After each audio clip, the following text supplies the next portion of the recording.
Well, hello, Greenland Hills. I feel like I come to you every week recently talking about how topsy-turvy and upside down things are. And this week seems to be no different.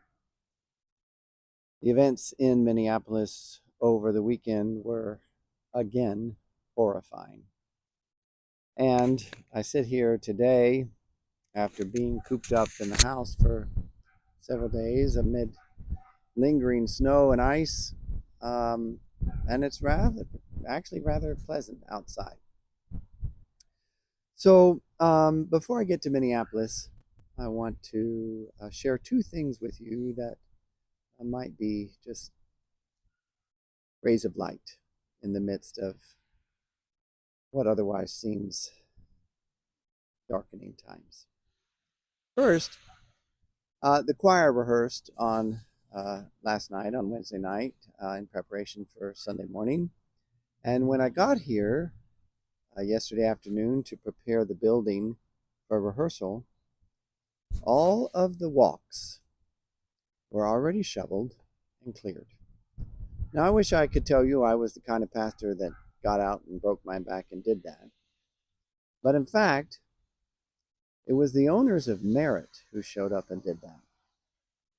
And while, of course, we might say, well, Merit benefits from that, they have people coming to the building more often than we do. That's true, but they don't benefit from the walk to the front door of the sanctuary being cleared.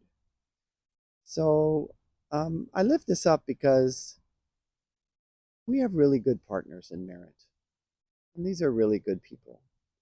And they believe in being good partners with us. And so I hope the next time you'll see them, you'll say a word of thanks. The second thing is leadership board met on Sunday and passed a budget based on our stewardship campaign and our financial position. Things look very good. I'm pleased to report that we were able to include in the budget again the funds for Operacion Abrigo. We paid for a second house down there just 2 weeks ago. We included funds for Dollars for Scholars. And we included funds to pay for transportation for the youth mission trip this summer so that those funds are not on the backs of those kids who are choosing to go and spend a week in service. The original proposed budget did not include funds for Congo Restoration or Emmanuel Community Center. We didn't feel, given where we were and our donations and our income, that we could stretch that far to include that in the budget. The leadership board was very insistent that this was important and we figure out how to get there. So in the end, I pledged funds from the pastor discretionary fund to cover these so that we could adopt a budget with Congo Restoration and ECC in the budget. As I've said to you many times, the budget is what we covenant together to do as a community. And the board felt strongly that Congo Restoration and ECC should be included in that.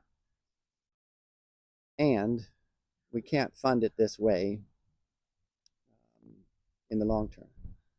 So I hope that you will engage with board members about how we can better approach this and what we need to do to be in the position to plan. That's what a budget is, to plan for the things that we want to do. Finally, I want to say a word about Minneapolis.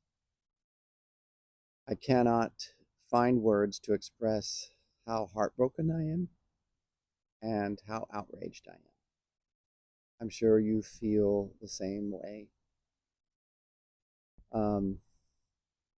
And how just utterly befuddled and increasingly despaired I feel.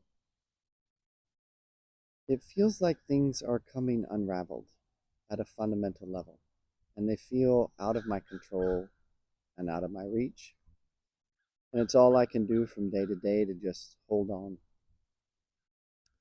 I tend to listen to NPR in the car, and on the way over here, I was so exhausted by hearing of more bad news, more assaults, more misbehavior in the world that I had to change the channel and listen to some calming music. So I want you to know that we're going to talk about this on Sunday morning. The scripture this week is the Beatitudes, and I think that will give us an opportunity to consider how we deal with this and how we approach it and how we process it and how we move forward. So I hope you will plan to be with us on Sunday morning. We will have some time for some very raw conversation and worship, and we will spend some time recentering ourselves and reminding ourselves that we are people of hope and that we serve a God of hope, and how we can be people of hope in the world at this time.